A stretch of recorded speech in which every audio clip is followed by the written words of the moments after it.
기본값이라는 말을 아마 많이 들어보셨을 것입니다. 기본값의 정의는 사용자가 굳이 바꾸지 않으면 정해진 그대로 가는 것을 말합니다. 기본값은 사실 우리 생활 전반에 고루 폭넓게 퍼져 있습니다. 컴퓨터를 켜고 한글 프로그램을 실행시키면 기본값이 나옵니다. 글자 포인트 10, 그리고 글꼴은 함초롱 바탕입니다. 글꼴을 바꾸거나 글자 크기를 키우지 않으면 그대로 출력되어 나옵니다. 컴퓨터를 켜고 인터넷에 접속하려면 여러 프로그램이 필요 없습니다. 한 가지만 있으면 됩니다. 인터넷에 접속하기 위한 프로그램은 몇 가지가 있는데 익스플로어도 있고 사파리도 있고 크롬도 있습니다. 그런데 대부분의 컴퓨터는 기본값이 익스플로어입니다. 바꾸지 않으면 그대로 나가는 것입니다. 사람들은 기본값을 잘 바꾸지 않습니다. 바꾸는 걸 모르기도 하거니와 귀찮아서도 잘 바꾸지 않습니다. 행동경제학자들은 이런 현상을 현상유지 편향이라고 불렀습니다. 이런 현상에 기대어서 기업들도 마케팅을 합니다. 아마 여러분들이 가전제품을 살 때 3개월 무료 체험이라는 말을 들어보셨을 겁니다. 3개월 동안 써보시고 그때 필요하시면 그때 가서 계약하셔도 됩니다. 필요하지 않으면 돌려보내셔도 됩니다. 위약금은 한 푼도 받지 않습니다. 핸드폰 가입할 때 여러 가지 부가 서비스를 3개월 동안 그냥 넣어줍니다. 3개월 동안 사용해 보시고 필요 없으면 그때 가서 해약하십시오. 그렇지 않으면 그냥 그대로 써도 됩니다. 우리는 그 말을 믿고 듣고 그대로 계약합니다. 그런데 이 3개월 동안 길들여집니다. 3개월 동안 기본값이 되어버립니다. 써보니 좋고 편하니까 굳이 돌려보내지 않고 그냥 써버립니다. 돌려보내는 사람은 생각보다 적습니다. 이런 현상에 기대어서 지난 6월에 녹색연합이 한 가지 의미 있는 조사를 발표한 적이 있습니다. 코로나 시대가 되면서 사람들은 집에서 음식을 배달시켜서 많이 먹습니다. 이때 주로 쓰는 플랫폼이 배달의 민족 요기요 그리고 쿠팡이츠 같은 어플입니다. 그 어플에 보면 기본값이 일회용 수저를 주는 것이 기본값으로 되어 있습니다. 녹색연합은 여기에 이의를 제기했습니다. 한 3개월 동안만 기본값을 바꾸어 보자. 일회용 수저를 주지 않는 것으로 기본값을 바꾸어 보자 했습니다. 세 가지 플랫폼은 그 제안을 수용했고 3개월을 실험해 보았습니다. 그랬더니 놀랍게도 80%가량이 일회용 수저를 사용하지 않게 되었습니다. 사람들이 굳이 어플에 들어가서 기본값을 바꾸어서 일회용 수저를 달라고 하는 사람이 20%밖에 없었다는 말입니다. 우리는 이 현상을 보면서 두 가지 중요한 사실을 깨닫습니다. 첫째는 기본값을 설정하는 위치에 있는 사람들이 잘 살펴서 정해야 된다는 사실입니다. 공익을 위해서, 미래 세대를 위해서 정말 하나님께서 기뻐하시는 기본값이 무엇인지를 성실하게 잘 살펴서 인류와 미래와 나라를 위해서 정해야 됩니다. 또 한 가지는 사용하는 사람들이 기본값이 정당하지 않다고 여길 때는 바꾸어 달라고 요구해야 됩니다. 그렇지 않고 그냥 그대로 수용하고 받아들이면 문제가 계속 생겨날 뿐입니다. 오늘은 종교개혁 504주년 기념주일입니다. 1517년 마르틴 루터가 비텐베르크 성문 앞에 95개조 반박문을 붙임으로 종교개혁이 시작되었습니다. 루터는 그 당시 로마 가톨릭 교회가 만들어 놓은 기본값에 저항했습니다. 성경의 권위보다 하나님의 권위보다 교황의 권위가 우위에 있었던 그 기본값을 타파하기 위해서 분연히 일어났습니다. 오늘 우리가 읽은 이 말씀은 바울을 통해서 우리에게 주시는 영적 예배에 대한 말씀입니다. 이 세대의 기본값이 무엇인지 알려줍니다. 우리는 과연 이 세대의 기본값에 순응하고 살고 있는 것은 아닌지, 어떻게 이걸 바꾸어 나가야 할 것인지 오늘 말씀을 통해서 깨닫고 은혜 받기를 원합니다. 1절 말씀을 보시겠습니다. 함께 읽습니다. 그러므로 형제들아 내가 하나님의 모든 자비하심으로 너희를 권하노니 너희 몸을 하나님이 기뻐하시는 거룩한 산 제물로 드리라. 이는 너희가 드릴 영적 예배니라. 바울은 로마서를 기록할 때 크게 두 부분으로 나누었습니다. 1장에서 11장까지는 교리를, 12장에서 16장까지는 생활을 기록합니다. 그런데 그 생활이 시작되는 첫머리에 그리스도인의 생활에서 가장 중요한 것이 예배임을 말씀하셨습니다. 그렇다면 그리스도인은 어떤 예배를 하나님께 드려야 될까? 바울이 말하는 걸 보면 영적 예배를 드리라고 말합니다. 여러분들은 영적이라는 말을 들으면 어떤 느낌이 드십니까? 세상과 구별되고 세상과 차별화된 찬양대가 거룩하고 웅장하고 아름다운 목소리로 찬양하는 것, 목사가 멋진 가운을 입고 세상의 소리와 다른 천상의 소리로 설교하는 것 등등을 아마 상상할지도 모르겠습니다. 그것도 영적 예배, 거룩한 예배의 한 부분입니다. 분명합니다. 하지만 바울이 여기서 영적이라고 하는 것은 그것과는 조금 다른 의미입니다. 헬라어 로기켄이라는 단어를 사용합니다. 로기켄은 영어로 reasonable, 합당한, 합리적인, 납득할 만한이라는 뜻입니다. 누구에게 합당한 예배입니까? 누가 받기에 납득할 만한 예배라는 말입니까? 이 말씀은 하나님께 합당하고 하나님이 받으시기에 납득할 만한 예배가 영적 예배라는 뜻입니다. 그렇다면 하나님께서 받으시는 합당한 예배의 가장 중요한 것 두 가지가 무엇일까요? 다시 1절 말씀을 보십시오. 함께 읽습니다. 그러므로 형제들아 내가 하나님의 모든 자비하심으로 너희를 권하노니 너희 몸을 하나님이 기뻐하시는 거룩한 산 제물로 드리라. 이는 너희가 드릴 영적 예배니라. 두 가지를 설명합니다. 그 첫째가 너희 몸을 드려라. 여기서 몸을 드리라는 말은 조금 더 폭넓게 생각하면 너희의 삶을 드려라 이렇게 생각할 수 있습니다. 우리의 예배가 주일날 1시간 딱 드리는 예배라면 우리는 삶을 드린다, 몸을 드린다고 생각하기 어렵습니다. 몸을 사용하지 않기 때문입니다. 밖에서 봉사하시는 분 몇몇을 제외하고는 누구도 몸을 사용하지 않습니다. 그래서 우리는 예배 드릴 때 마음을 드린다, 영을 드린다는 말을 더 자주 사용합니다. 그런데 바울은 하나님께서 기뻐 받으시는 합당한 예배, 납득할 만한 예배는 우리의 몸을 드리는 것이라고 말합니다. 이 몸은 우리의 삶 전체를 의미합니다. 즉 이 말은 삶이 곧 예배가 되고 예배는 곧 삶이 된다는 뜻입니다. 예배당 안과 예배당 밖이 천지 차이로 달라지는 사람이 있습니다. 교회 안에서는 잘합니다. 여러 사람들에게 친절하고 더없이 참 좋은 사람임에도 불구하고 세상에 나가서는 엉망으로 사는 사람들도 많이 있습니다. 교회 안과 밖이 그렇게 두 인격일 수가 없습니다. 그건 하나님께서 받으시는 합당한 예배가 아니라는 뜻입니다. 하나님은 그런 예배를 원치 않습니다. 우리의 예배가 곧 삶이 되고 삶이 곧 온전히 예배가 되고 믿지 않는 사람들에게도 인정받고 칭찬 듣고 칭송받는 사람, 그런 사람이 드리는 예배를 하나님은 기뻐하십니다. 두 번째 하나님께서 말씀하시는 이 말씀에 영적인 합당한이라는 의미는 산 제물의 핵심이 있습니다.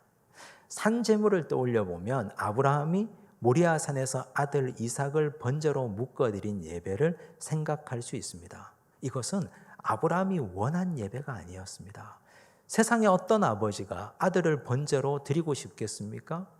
100세에 낳은 아들을, 그렇게 사랑했던 아들을 아브라함은 번제로 드리고 싶은 생각이 추호도 없었습니다. 그런데 하나님이 원하셨습니다. 100세의 아들을 주었더니 그 아들에게 빠져서 하나님께 나오지 않고 하나님께 예배드리지 않는 너 아들을 모리아산에 가서 번제로 바치라. 하나님이 원하셨습니다. 그러므로 산제물로 드리는 이 예배는 내가 원하는 예배가 아닌 하나님께서 원하는 예배를 의미합니다. 오늘 우리는 내가 원하는 예배를 많이 드리고 있습니다. 많은 사람들은 자기 방식대로 자기가 원하는 욕망을 따라서 예배합니다. 무속신앙을 가진 자들, 타종교 신앙인들과 다를 바가 없습니다. 하나님 신앙을 하지 않는 자들은 자기 욕망을 따라서 자기 신에게 예배하지 않습니까? 돈 많이 벌게 해달라고, 수능이 다가오는데 우리 자녀 좋은 대학에 합격하게 해달라고, 내 병 낫게 해달라고, 명예를 가지게 해달라고, 승진하게 해달라고, 출세하게 해달라고 사람들은 그렇게 욕망을 쫓아서 자기 방식대로 예배하고 있습니다. 그렇게 예배드리지 말라는 뜻입니다. 하나님께서 원하시는 예배를 드리라고 말씀합니다. 정리하면 합당한 예배, 하나님께서 받으시기에 납득할 만한 예배는 우리의 삶을 드리는 예배이고 하나님께서 원하는 방식으로 드리는 예배입니다. 바울은 여기서 이걸 좀 더 구체적으로 알아듣기 쉽게 설명합니다. 2절을 보십시오. 함께 읽습니다. 너희는 이 세대를 본받지 말고 오직 마음을 새롭게 함으로 변화를 받아 하나님의 선하시고 기뻐하시고 온전하신 뜻이 무엇인지 분별하도록 하라. 바울은 로마 교회에 편지 쓰면서 이 세대를 본받지 말라고 했습니다. 로마 시대의 세대의 특징이 무엇입니까? 그 특징을 한 3가지 정도로 정리할 수 있습니다. 그 첫 번째가 십자가를 부끄러워하는 세대입니다. 그 당시 로마인들에게 십자가는 수치요 부끄러움이었습니다. 왜냐하면 흉악범조차도, 죽을 죄를 범해서 사형 선고를 받은 사람조차도 십자가형을 두려워하고 부끄러워했습니다. 십자가형에 언도되면 동물의 뼈가 박힌 채찍에 맞습니다. 그 채찍에 맞으면 뼈가 으스러집니다. 살점이 터져나갑니다. 십자가 지고 언덕까지 올라가야 됩니다. 가는 내내 매질당합니다. 언덕에 올라갑니다. 십자가를 뉘어놓고 그 위에 눕습니다. 손과 발에 못이 박힙니다. 그리고 십자가를 일으켜 세웁니다. 손과 발에 못에 의지해서 온몸이 축 늘어집니다. 몸에서 피가 흘러가고 물이 빠져나갑니다. 그렇게 해서 서서히 죽어갑니다. 그렇게도 죽지 않으면 병사가 와서 허리에 창을 찌릅니다. 온몸에서 물과 피를 다 쏟아냅니다. 그래서 정신이 혼미해져 갑니다. 새들이 와서 눈을 쪼고 몸을 쪼아 먹습니다. 그런데 정신이 남아있을 때 더 수치스러운 것은 온몸을 다 발가벗겨 버립니다. 그래서 십자가는 수치였고 부끄러움이었습니다. 이 당시 예수 믿는 사람이, 내가 믿는 예수 그리스도가 십자가에 달렸다는 사실을 그들은 드러내기를 부끄러워했습니다. 예수님은 죄가 없는데도, 아무런 죄가 없음에도 불구하고 십자가 지고 온 인류를 위해서 십자가에서 달려 돌아가셨지만 사람들은 십자가를 수치스럽게 생각하고 부끄럽게 여겼습니다. 그래서 그 세대의 특징을 십자가를 부끄러워하는 세대라고 규정할 수 있습니다. 두 번째, 로마인들, 그 당시 세대의 특징은 혼합주의적 특징을 가지고 있습니다. 로마 사람들이 가장 사랑했던 공간은 판테온입니다. 판테온은 신전입니다. 기원전 27년에 세워졌습니다. 그리스의 신들이 판테온 신전에 다 모셔져 있습니다. 사람들은 틈만 나면 판테온 신전에 가서 제우스를 숭배하고 헤라를 숭배합니다. 아폴론과 포세이돈을 숭배합니다. 거기에는 그리스의 수많은 신들이 다 모셔져 있었습니다. AD 80년에 판테온 신전이 대화재로 소실되었습니다. 그런데 그들은 AD 125년에 다시 판테온 신전을 재건했습니다. 그만큼 사랑했습니다. 그들은 여러 신들을 다 섬기는 혼합주의자들이었습니다. 그러므로 그들은 그들 중에 예수 그리스도도 그 신 중에 한 분이라고 생각합니다. 하나님도 그 신들 중에 한 분이라고 생각했습니다. 혼합주의가 판을 치는 세상이 로마의 그 세대였습니다. 그것이 그들의 기본 값이었습니다. 세 번째 로마 시대 세대의 특징은 약육강식의 세대입니다. 사람들은 콜로세움도 사랑했습니다. 콜로세움에서 예수 믿는 사람을 잡아다가 맹수에게 던져줍니다. 맹수가 따라다니면서 그 시체를 집어먹고 찢어놓고 사람의 숨을 끊어놓습니다. 글래디에이터, 검투사들이 한 사람이 죽을 때까지 결투를 합니다. 사람들은 그 모습을 보고 열광합니다. 로마인들 전체가, 그 세대 전체가 약육강식의 세대였습니다. 약한 자를 돌봐주지 않습니다. 약한 자를 보호해주지 않습니다. 강한 자가 약한 자를 억누르는 세대, 그 세대가 바로 로마 세대의 특징이었고 기본값이었습니다. 오늘 우리 세대는 어떻습니까? 2000년 전 로마와 오늘 우리 세대가 달라진 적이 있습니까? 사회가 발전했습니까? 과학기술은 발전했는데 그런데 그 세대의 특징이 하나도 변하지 않았습니다. 오늘 이 세대도 십자가를 부끄러워합니다. 남들을 위해서 내가 희생하는 것, 남을 위해서 내가 십자가 지고 헌신하는 것, 남이 져야 될 십자가를 내가 대신 지고 가는 것 바보스럽다고 사람들이 말합니다. 심지어 교회 안에서조차 사람들은 어려운 일을 맡으려 하지 않습니다. 성도들은 많은데 십자가 지는 사람들은 손에 꼽을 정도입니다. 어려운 일은 사람들은 다 피해가려고 합니다. 남이 하면 했지 나는 그 일을 못하겠다고 말합니다.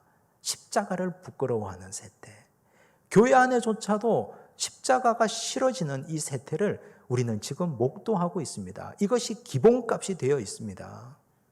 사람들은 그러면서 이 자리에 나와서 예배 드립니다. 그러면서 내가 영적 예배를 드리고 있다고 착각합니다.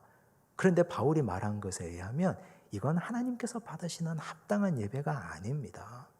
이 세대에서 십자가를 부끄러워하고 십자가 지기 싫어하고 헌신하기 싫어하는데 그런데 여기 와서 1시간 예배 드리는 것을 어떻게 하나님께서 납득하실 만한 예배가 되겠습니까?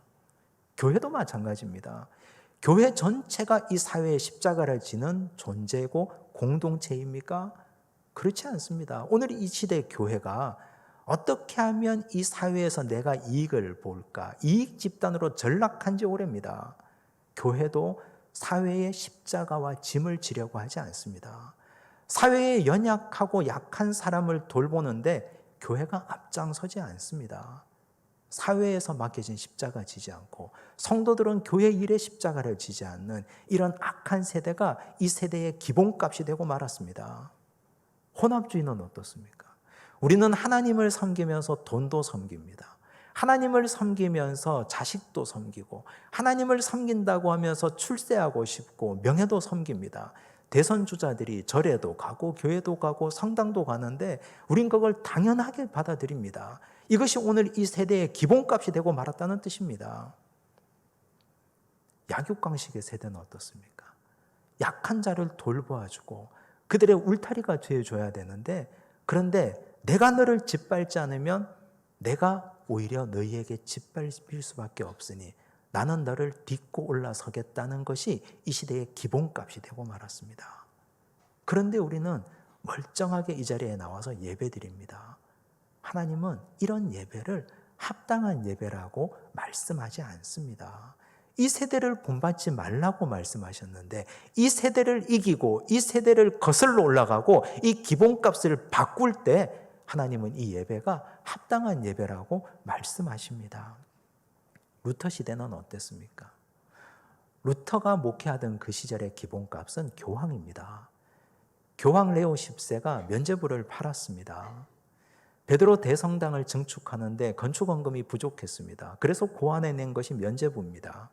면죄부는 캐톨릭 교리의 연옥과 다 있습니다.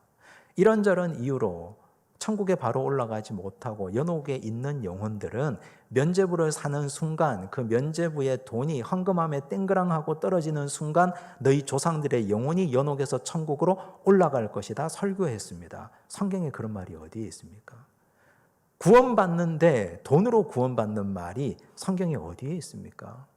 사제들은 그 당시 종교인들은 그것이 거짓말임을 다 알고 있었습니다. 그런데 한마디도 하지 않습니다. 왜냐하면 교황의 말이 성서의 권위보다 위에 있는 것이 그 당시의 기본값이었기 때문입니다.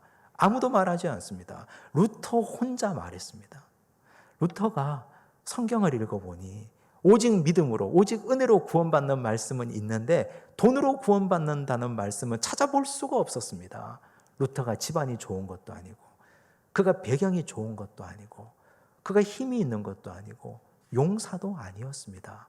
그런데 아무리 성경을 읽어봐도 기본값이 틀렸기 때문에 그걸 틀렸다고 말하고 95가지 틀린 것을 비텐베르크 성문에 써붙인 것이 종교개혁입니다. 그렇다면 우리는 오늘 이 세대를 본받지 않으면 그 기본값을 어디에 두어야 할까요? 바울이 이렇게 말합니다. 2절을 다시 보십시오. 함께 읽습니다. 너희는 이 세대를 본받지 말고 오직 마음을 새롭게 함으로 변화를 받아 하나님의 선하시고 기뻐하시고 온전하신 뜻이 무엇인지 분별하도록 하라. 중요한 단어 두 개가 나왔습니다. 변화와 분별입니다. 어디를 향한 변화여야 합니까? 무엇을 기준으로 하는 분별이어야 합니까? 변화를 하려면 목표가 정확해야 됩니다.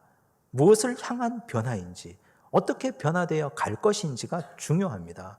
분별을 하려면 분별의 기준이 있어야 됩니다. 선과 악을 나누는 분별, 옳고 그름을 나누는 분별이 있어야 됩니다.